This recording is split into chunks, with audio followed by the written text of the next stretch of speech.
young. I am And I am a young black. A young black. Young. Black. A young black Black equestrian. equestrian. Equestrian. Black equestrian. Equestrian. Black equestrian. equestrian. Black equestrian. I'm a young black equestrian. I am a young black equestrian. You're listening to Young Black Equestrians, the podcast with your hosts, Abriana Johnson and Caitlin Gooch.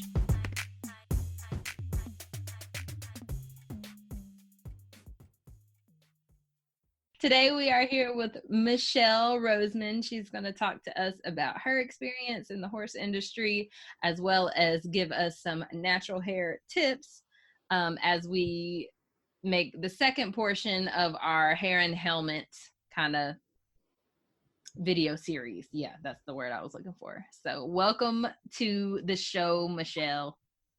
Hi, thank y'all so much for having me. I am so excited to finally get to sit down and talk with y'all. This whole thing is just, I think I've told you before, just having a space for us is just so mind-blowing. It just warms my heart. I just love that y'all have done this. So really, really happy to be here.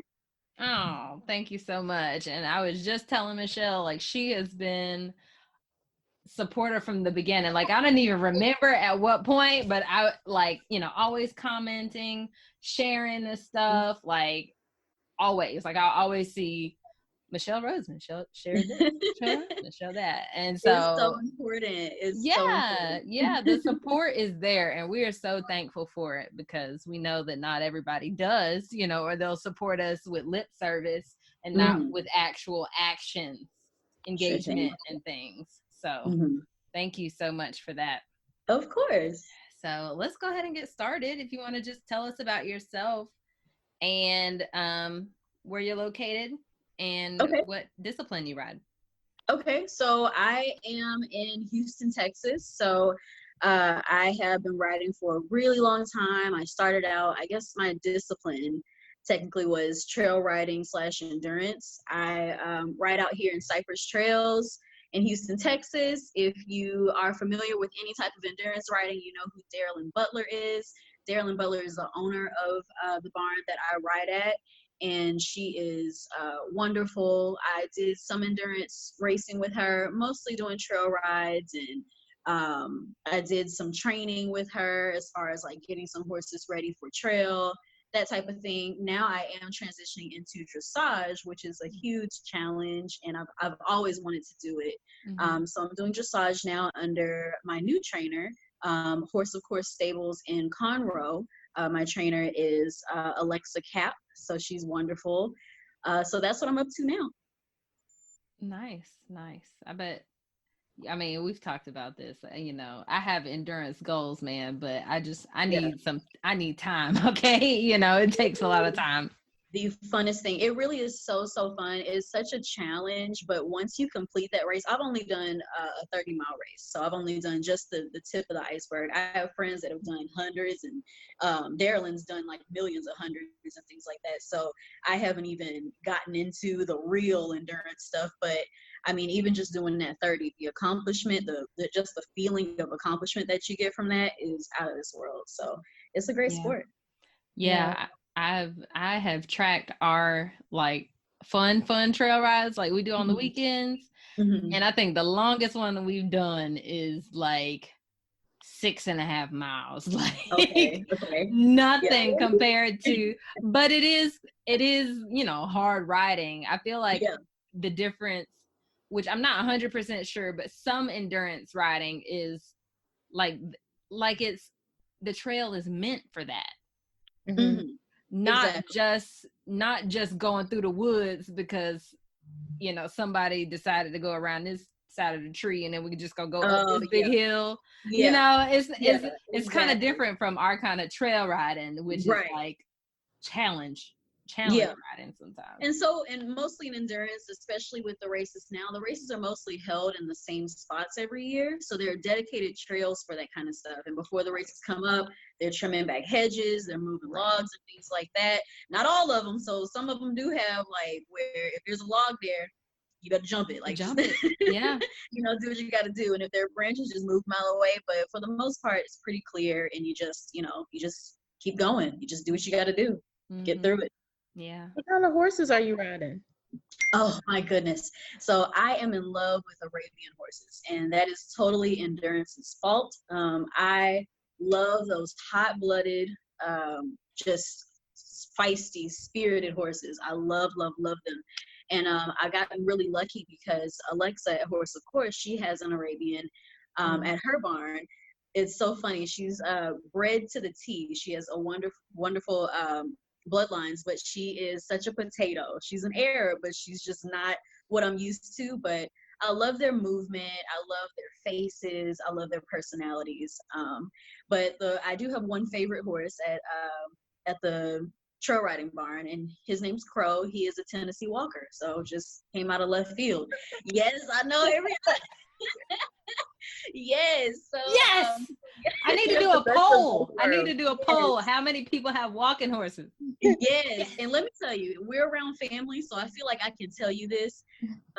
I was so like not wanting to get on the whole like Tennessee walking horse kind of thing, because for me, a big passion of mine is to get more Black people into English riding, because for the most part, if we are getting into riding at all, the most accessible way to get into it is in a Western discipline.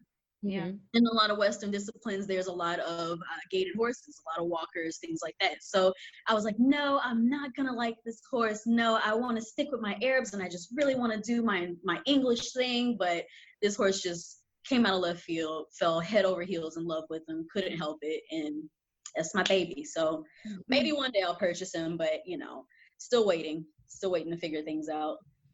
You know, the guy that runs the Compton Cowboys also has a walking horse.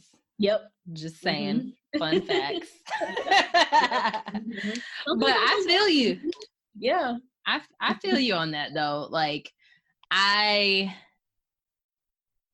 one of my things growing up with my horse, since I've had him at such a young age, was getting into disciplines that you don't see walking horses in. Just because, one, I wanted, you know, I'm probably still going to be the only Black person there, but right. Two, I could be there and I got my walking horse and everybody's like confused, but I'm still kind of doing the thing. So I did look into some of the gaited dressage and or cowboy dressage, something like that. They call it different things. But nobody around here really does it. And I just haven't had the time to kind of pursue that. But I admire, you know, anything to get us in the door, you know. Exactly. And that was my biggest thing, is I wanted to do maybe the gaited dressage with Crow, but that's it's not as widespread as I would like it to be. So it's kind of harder to get to shows and things like that because they're not so close by. But another thing that a lot of people are doing with their walkers and their gaited horses now is a lot of like working equestrian. I think that's what you call it. It's like competitive trail riding. It's that kind of thing where you like kind of open gates and like go through like little obstacles and stuff. And those horses are so incredibly smart, and I just totally see them excelling at that. So I got my horse. I got my horse to push a gate this past weekend. And I think he got so worked up because I got worked up because he pushed it one time and I was like, yes, good boy. And he pushed that dang thing and it bounced back and he's like, oh, and I was like, oh my gosh. My bad. We got too hyped. We got too hyped about this. Yeah. But anyway, back to my questions. So how did you get into horses in the first place? Oh my goodness. So it was a crazy story. It kind of was like a love at first sight thing. It just hit me like a ton of bricks. When I was 11, my mom bought a house. I wish. I was like, well, there you go. She bought a house in a new neighborhood. It was like the first house for us. We've been in apartments for a while. So she bought this house, and me and my sister were just kind of making friends with the neighborhood kids, and we went to one girl's house and she had a weird looking helmet hanging on her wall. And so I said, what's that helmet for? And she was like, oh, I ride horses. And she showed me some pictures of her on a horse and told me that she went riding at the barn right up the street. And I mean, instantly, I was just like, horses. So I, started watching Saddle Club on TV, and I was asking my moms to go to like horse camp for a few months and things like that. It ended up not panning out for horse camp, but my mom found a stable. She actually is a nurse, so she had a patient that had horses, and so she went and took me out to go meet this horse, and she didn't want me to ride it yet. She let me pet it and feed it some carrots, and she thought that was going to be enough. Wasn't enough. So she ended up finding the barn down the street that the little girl was riding at, which turned out to be Cypress Trails. I went up there and took my first ride, and I just fell head over heels in love with it and haven't looked back since. Oh, that's nice. Nice that you're still at the same barn. Yes, and it's wonderful because that barn actually has a volunteer program where they give you $5 in virtual money to volunteer for them every hour, so $5 an hour in something called horsebucks, and you can save up and buy your lessons. So that's how I spent my summers. I would just work from 7 a.m. to 7 p.m., save all of my little horsebucks. Actually, one moment, hang on one second. I am writing that down. That is amazing. So these are horsebucks. I actually found them in my old fanny pack a long time ago, but I would work my entire life all day for these little $5 horsebucks at Cypress Trails, and I would save them up and buy lessons. I would buy trail rides. I would even save them up for a long time and lease a horse for a whole month. So what Darylyn gave me at Cypress Trails is just invaluable, like just the opportunity to work my way and have access to horses when otherwise I wouldn't have been able to. So I think I say this every time someone shares with us how they were able to afford lessons. It's usually as like working at the farm, so you can afford it. And it's like you gotta do what you gotta do, but y'all are awesome because you do it.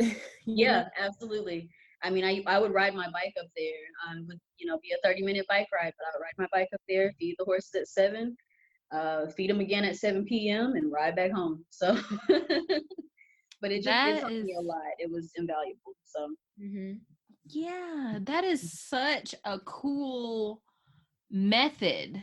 Because sometimes people say like volunteering, you don't get the same work ethic out of volunteers because they're not getting paid.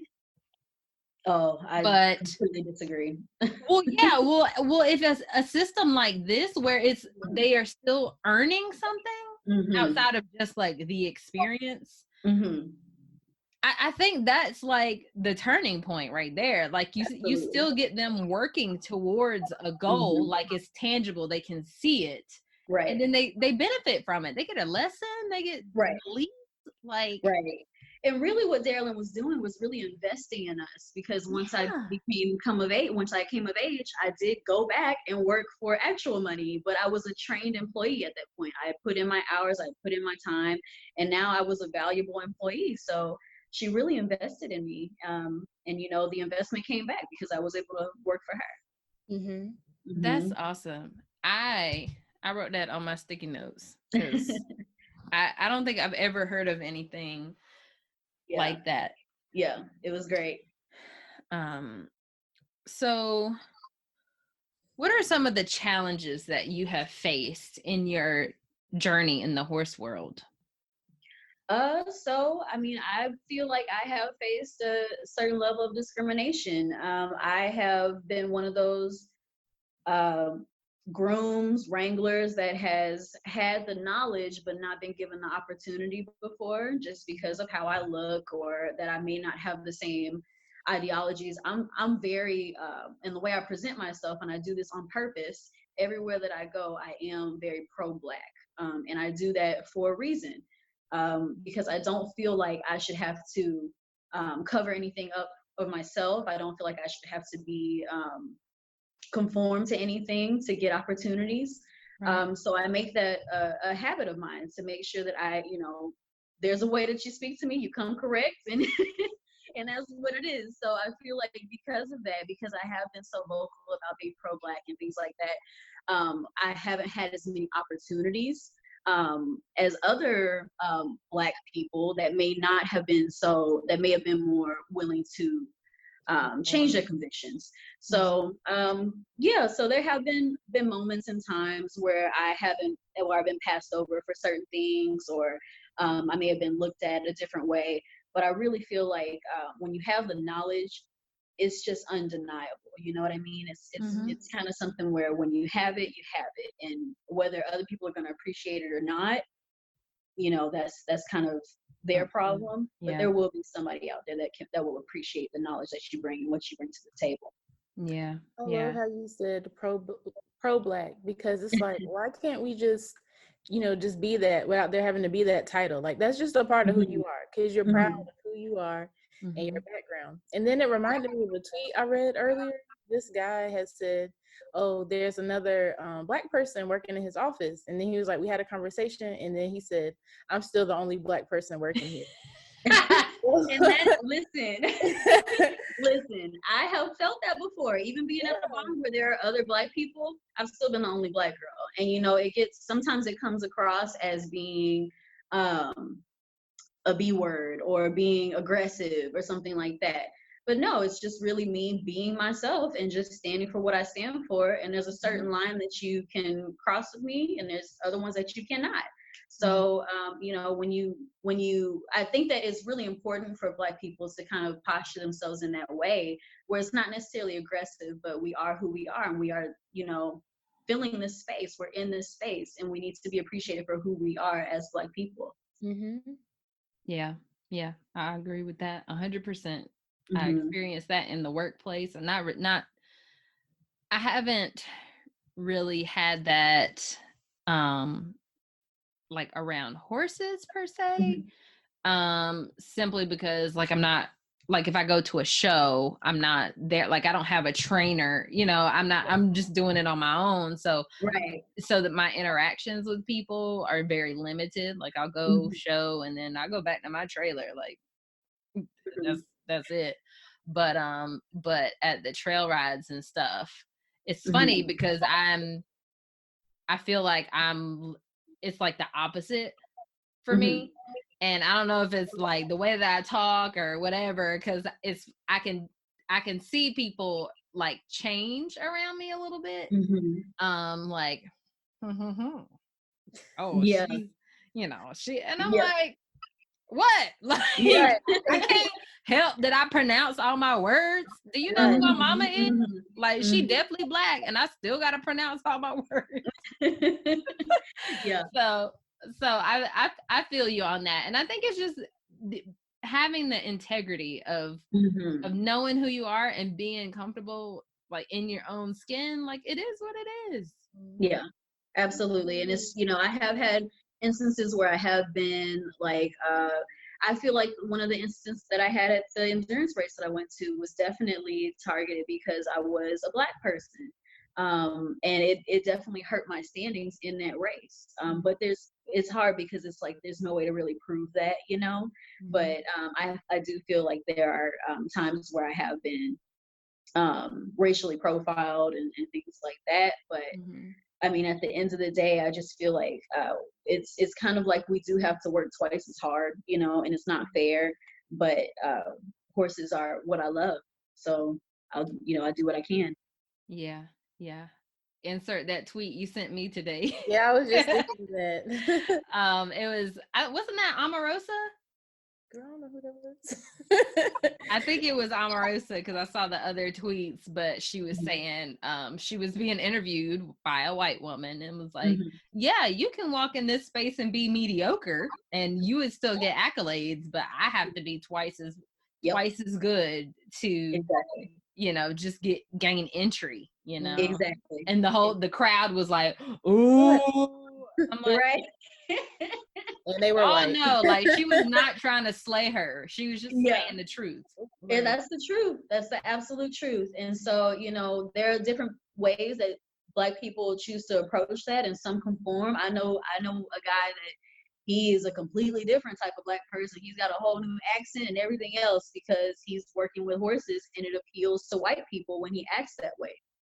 So there's some people that go that route, but for me, it's really important for me to be true to myself. And, I don't want people getting comfortable around me. I've had people where they, feel comfortable enough to start seeing the N word around me. And for me, it's just not okay. I just, Never what I mean? So, I try and set the bar high to where, no, Michelle doesn't tolerate that. Come correct. And, we just go from there. Yeah. Sometimes you have to fight a little bit harder for your respect than something that would be automatically given to other people. So I feel you on that for sure. Next question is, how has riding affected your life? Oh man. I would say, especially as a teenager, it definitely gave me an outlet to burn some of that energy off. When I was a teenager, I wouldn't say it was a rough childhood, but I was definitely an angsty teen. And going to the barn and working, not even just the act of riding, but just spending time with horses and being responsible for horses definitely changed my life. I'm a more responsible person. I'm a more problem-solving person. I don't really play the victim a lot, which is great. I feel like that's a characteristic that most horse people have, is they don't really play the victim. They're very solutions-driven. So I think that I'm that way. But also just when I was younger, just the freedom of just being able to ride a horse and the confidence it gave me. And that has gone into my life now. But I could definitely say when I was a child, it was super, super important. Yeah. All of those things are like instrumental in, building a successful adult, having responsibility and having that self-esteem. Right. We know, I mean, many of our interviewees have said the same thing, like it builds confidence. And I mean, it's consistent, like literally everybody experiences that. Yeah. And I would say, like, especially for women, I've noticed that women are, I've always said that dogs are a man's best friend. Horses are usually a girl's best friend. Yeah. And something about being a horse woman, just especially dating wise, it just makes you like a whole different type of woman. True. Like, horse people just don't take BS. Like, no, none of that. It's like, no, like if I can get my butt up at 5 o'clock in the morning and feed the whole barn and, do everything else, I don't need a man for anything really. I just want you. I don't need you. It sets our standards higher because we do a lot on our own with the horses. Exactly. Yeah. So, yeah. Yeah. I had to explain to my friend, like I am not trying to like demasculate you or anything like that. It's just like, I know how to do it, so I'm gonna do it. Right. Yeah. I'm not gonna ask you to open this jar of pickles if I can open it. Like, I just picked it up and I can open it. Right. Yeah. And it's very much like, let me do it. Like, it's, the guy tries to open the pickle and it's just like, wait a second, like, let me try it. Yeah. Right. I can do that. Yeah. That's what I've noticed with horse women in general. That is the truth. I'm gonna make that into a sound bite.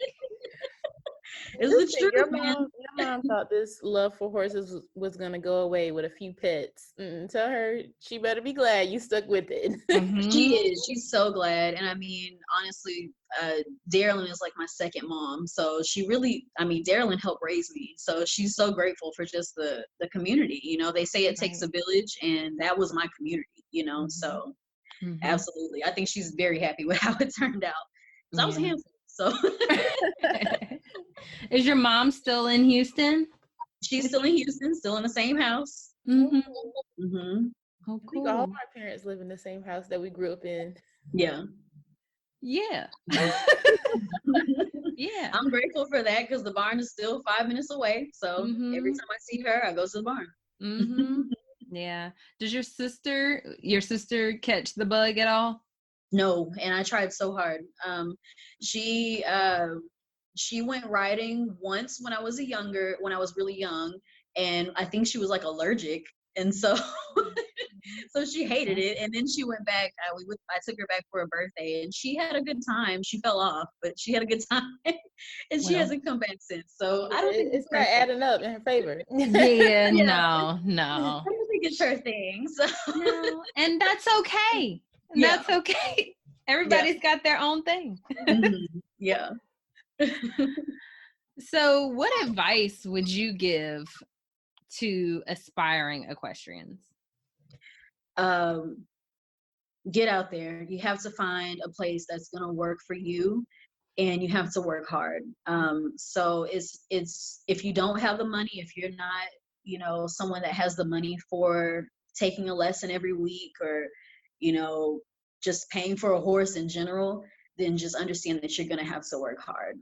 You know, no matter what you do, whether it's working harder in lessons because you can only get one every 2 weeks, or physically working harder as far as like being a working student or a volunteer like I was. But it's a hard journey, but find a community that you fit in so they can make it worthwhile. Mm-hmm.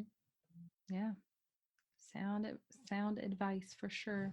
Mm-hmm. So, another reason why we have linked up with Michelle is because we also have a passion for natural hair and natural hair care. Yes. So let's talk about that, kind of segue into our hair and helmets series. So the first video of the series was just like a vlog of me going to Dover and getting fitted for a helmet, and it was like it made me so tired. I was like, ooh. I know. I was like, let me just speed this video up because it was exhausting. I was like, y'all, so realistic. Like that's what we go through. That's what happens. Yeah. And I mean, just trial and error, and you know, she tried to put a the hairnet thing. Yeah, the hairnet on, and she's like, so I have my hair in a ponytail, and she's like, no, you put the hairnet on first, and then you fold it up. And I was like, girl, bye. My hair don't fold. I look like Sonic the Hedgehog. My hair was sticking out like this. I was like, okay, this ain't gonna work. I'm glad I didn't buy it. Like, and first of all, don't fold my wash and go. Right. I was like, how is it that my hair is supposed to fold up in the helmet? Like, yes. All this can't fit. Worse. Yeah. It's not gonna fit that way. Like, wasn't working. So it took me understanding what I needed my hair to be looking like, and her understanding what she was gonna have to work with for us to finally come to a happy medium. And I'm happy with my hair. Like, I have no problem wearing this helmet now. Awesome. Like, I can have a bun. I can have my hair like this, and I just smush it, just awesome. Yeah. And then tighten it down, and I still feel secure. So I'm very thankful for that. But we also wanted to just talk about like different styles that you could wear, because I mean, obviously when I take the helmet off, my hair just crazy sometimes.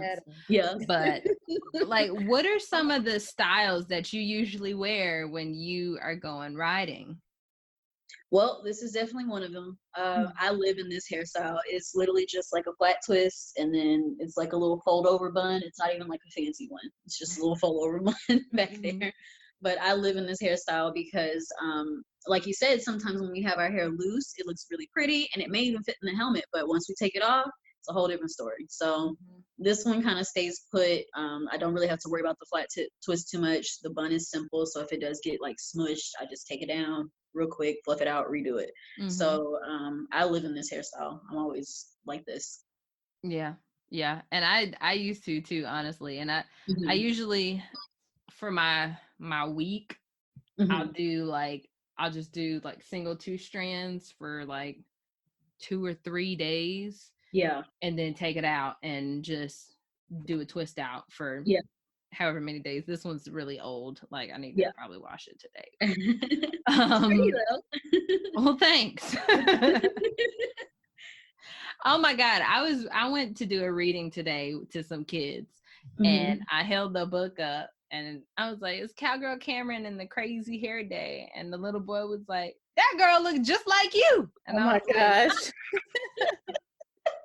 Where you go, mom at? You gotta go. right. I was just like, He was using his context clues. He was making observations. Yeah. You know, kids are Okay. good for Trying that. to put 2 and 2 together. I know. I'm like, okay, little kid. Yeah. What's your Kids are name? good for observations. Yeah. That's funny. But I died. Brown, you're brown. But yeah, so I am down for the flat twist. I sometimes will do them like all the way, like Yeah. one, I guess there's like 4 of them, I think. Yeah. And then rocking a bun is always a good option. But even I'll do like not a French braid, I guess French twist, like the 2 of them down. I would say those are kind of my go-tos if I've actually planned like my life and I know. Yes, same. Same. So it sounds like our hairstyles are like really, really similar in what we do for writing, because that's literally what I live in. And it's so important natural hair wise, because I did go through a period of time where I was wearing my hair loose in my helmet, and I started experiencing like breakage on the sides because my helmet has Velcro in it, like the little liner and everything has Velcro, and I just yank it off my head. And I was doing trail rides all day, so I was putting it on, yanking it off. So after a while, it took a toll on my hair. So for now, I've just experienced that I have much better retention, leaf retention, when I have my ends put away or when it's tucked in a bun or something, and not so vulnerable to all that Velcro and stuff in there. But we should really make like a silk liner or something. I was just about to bring that up. Yes. It will suck all the moisture out of your hair wearing those helmets. Yeah. Padding in it and all of that. Yeah, that's a good point. point. About how to do it, so I don't know. Like, I guess like Velcro on the other side and like stick it on there. I haven't. But I was like, you know what? Maybe I'll just wear my bonnet to the bonnet and just like put the helmet on top of the bonnet. Yeah. Then your bonnet it comes down, because trust me, I used to do that. It'll be like bonnet, like a mushroom. Exactly. Right. On the bottom. Well, honestly, it might be even something as simple as let me go get my thing I sleep in. It's not a bonnet here. So this, I don't even know what this is. Okay, so a scarf. Yeah, it's like a scarf, but it ties around the top. Yeah. So even if it was something like that, not with this much material, I got a big one because I had braids, like extensions. I don't even know what it's called. I had a friend, she used to wear something similar to that. So I don't know if you guys have seen like the doctors, when they go to operate, they wear like those skull caps, and they're kind of similar to that. So they're smaller and they have like almost shoestring style ribbons. Yeah. But I had a friend, she would wear that, but it wasn't silk. It was just a cotton one. I think she was wearing it for like sweat protection. If it was silk, that could be something. Can y'all see what this says? Cameron's BFF. How, Sway? Serendipity. That's funny. That just blew my mind. Yeah. But yeah, even if it was something like this, like just for riding, or maybe like the back of it was out so that you could kind of tuck the ends, that might be a good idea. Yeah, that might be $1 million idea. Let me write that on my sticky note. There you go. I I know, right? YBE on everything. We giving everybody the credit. Hey, that's a good idea, especially if it was like YBE branded. Pretty good. See, you know what? All right. Anyway, so let's see. So Caitlin, I just want you to share your experience with your locks, because we've talked to one person. Yeah, one person. Yeah, she has sister locks, and she doesn't wear helmets all the time per se, but she did say it was much better as far as dealing with humidity. and keeping her cowgirl hat on and all that. So would you have the same? So when I got my first helmet, I had an afro, and that just looked crazy. That looked crazy if I didn't twist it up.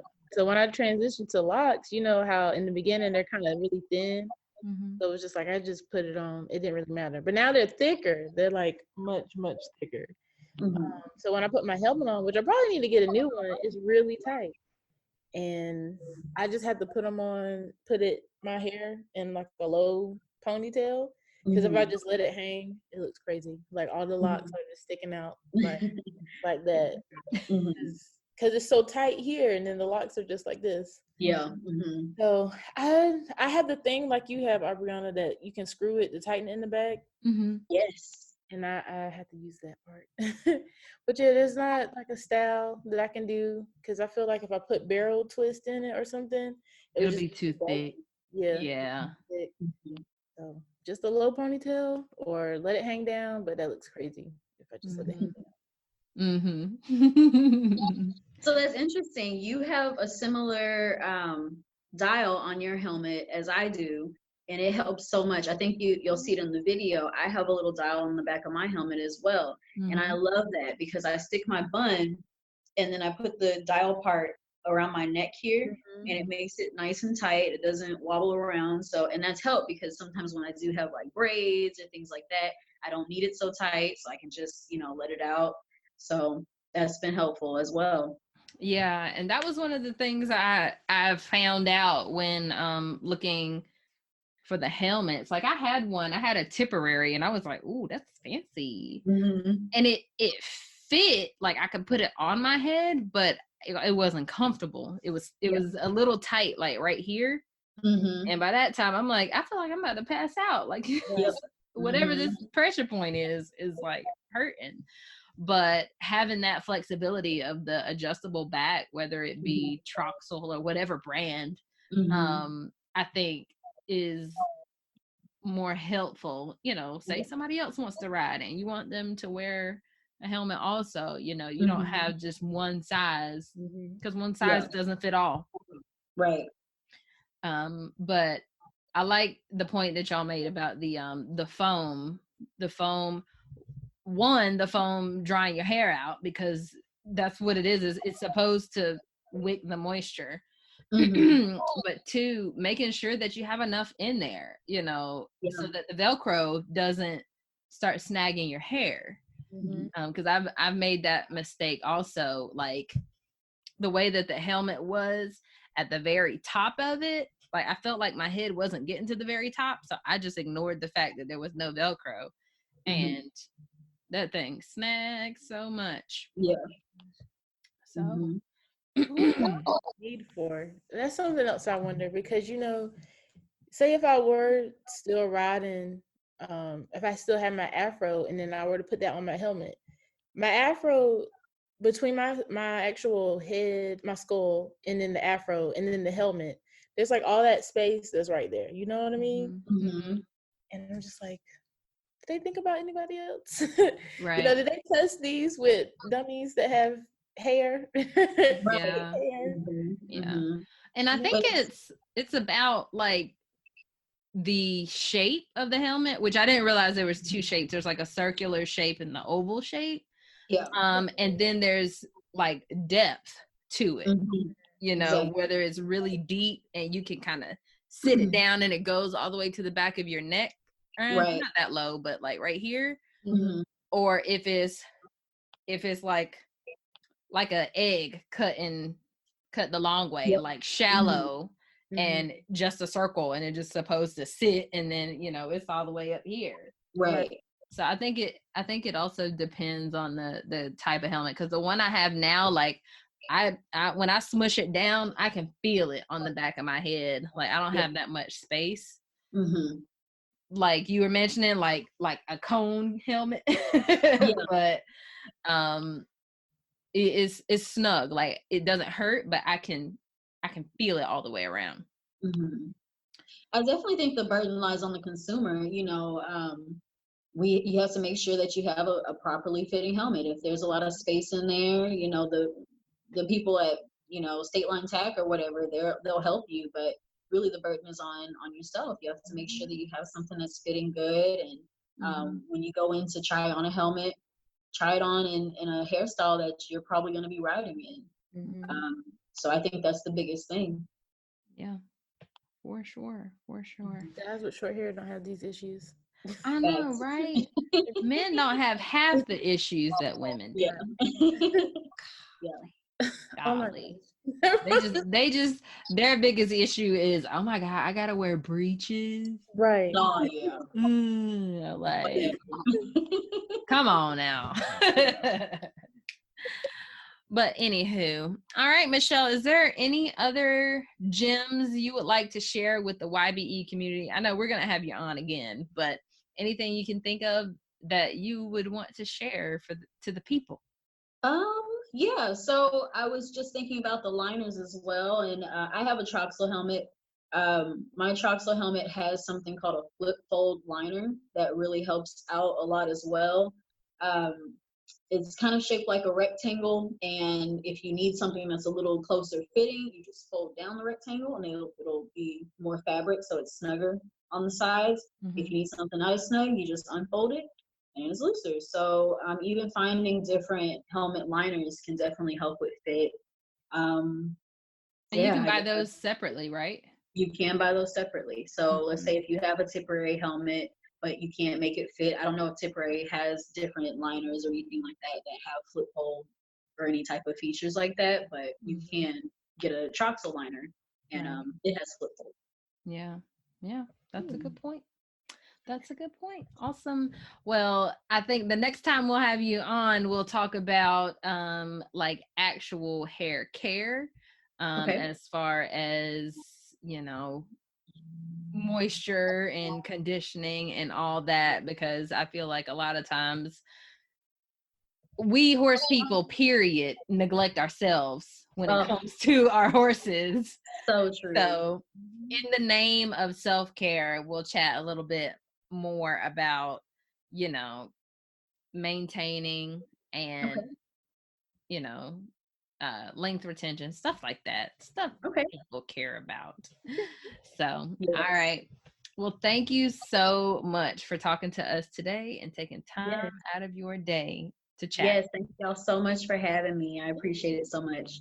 And we are going to have some of Michelle's little tutorials on our page as well, so that you can see exactly how she achieves the styles that she mentioned today in her interview. I mean, Thank you, Michelle.